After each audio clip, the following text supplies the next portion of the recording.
पहले पार्ट में मैंने आपको बताया था कि महीनों बाद लड़की ने लड़के को मैसेज किया।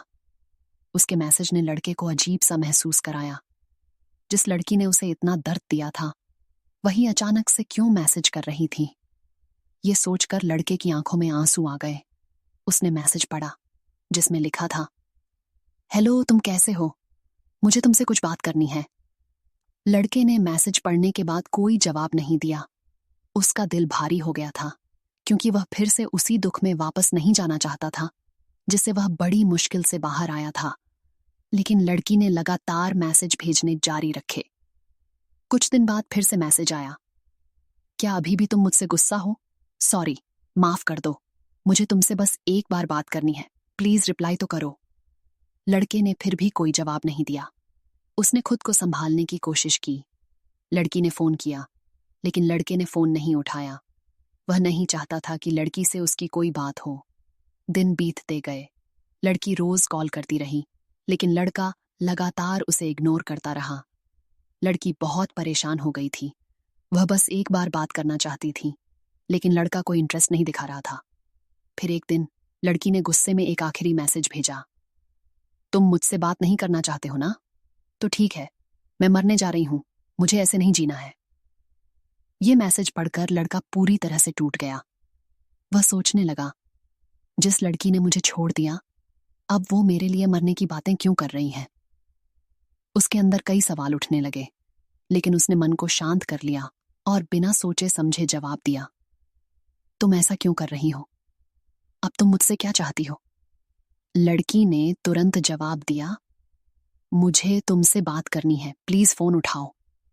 इस बार लड़के ने फोन उठाया। दूसरी तरफ लड़की की आवाज में दुख साफ झलक रहा था। उसने कहा, कैसे हो? फोन क्यों नहीं उठा रहे थे? मुझे पता है कि मैंने तुम्हारे साथ बहुत गलत किया। शायद मैं माफी के लायक भी नहीं हूं, लेकिन फिर भी प्लीज माफ कर दो।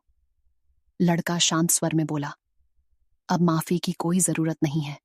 तुम अपनी जिंदगी में आगे बढ़ चुकी हो और मैं अपनी। अब हमारे बीच कुछ भी नहीं बचा है। लड़की की आवाज भर आई। उसने धीरे से कहा, क्या हम फिर से एक साथ नहीं हो सकते? मुझे तुम्हारी जरूरत है। लड़का थोड़े गुस्से में बोला, जब मुझे तुम्हारी जरूरत थी, तुमने मुझे ठुकरा दिया। मैं इतना टूट गया था, और अब तुम कह रही हो कि तुम्हें मेरी जरूरत है? क्यों मैं तुम्हें फिर से अपनी जिंदगी में आने दूं? लड़की रोते हुए बोली, बस एक बार माफ कर दो, मैं तुम्हारे बिना नहीं जी सकती। लड़के ने ठंडे स्वर में जवाब दिया, तुम्हारे झूठे आंसू अब मुझ पर असर नहीं करते। मुझे अब और कुछ सुनना नहीं है। मुझे अकेला छोड़ दो और फोन मत करना। इतना कहकर लड़के ने फोन काट दिया। फोन रखने के बाद भी उसके दिल में भारीपन था।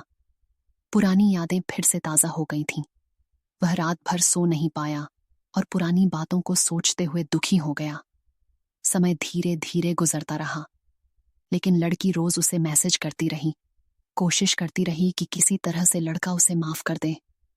लेकिन लड़के का दिल अभी भी पत्थर हो चुका था। फिर एक दिन लड़की ने लड़के को कॉल किया। लड़के ने कॉल उठाई और लड़की ने कहा, क्यों नहीं मानोगे? एक बार मुझसे बात तो कर लो, सब ठीक हो जाएगा। लड़के ने झुंझलाते हुए कहा, तुम अपना टाइम मुझ पर बर्बाद क्यों कर रही हो?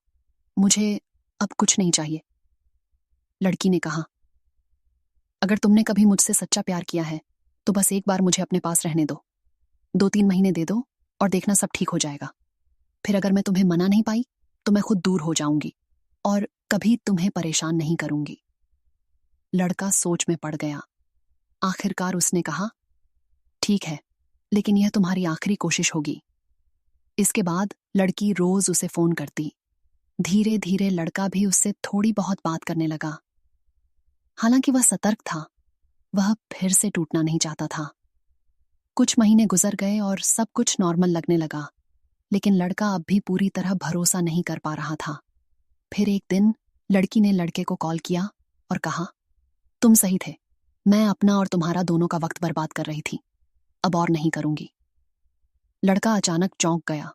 उसने घबराते हुए पूछा, क्यों, क्या हुआ? लड़की ने कहा, मेरी शादी फिक्स हो गई है, अब मैं तुम्हें कभी फोन नहीं करूंगी। तुम अपनी लाइफ में खुश रहना। लड़के के दिल में जैसे कोई भारी पत्थर गिर गया। उसने बिना कुछ कहे आंसुओं को रोकते हुए कहा, ठीक है, खुश रहना।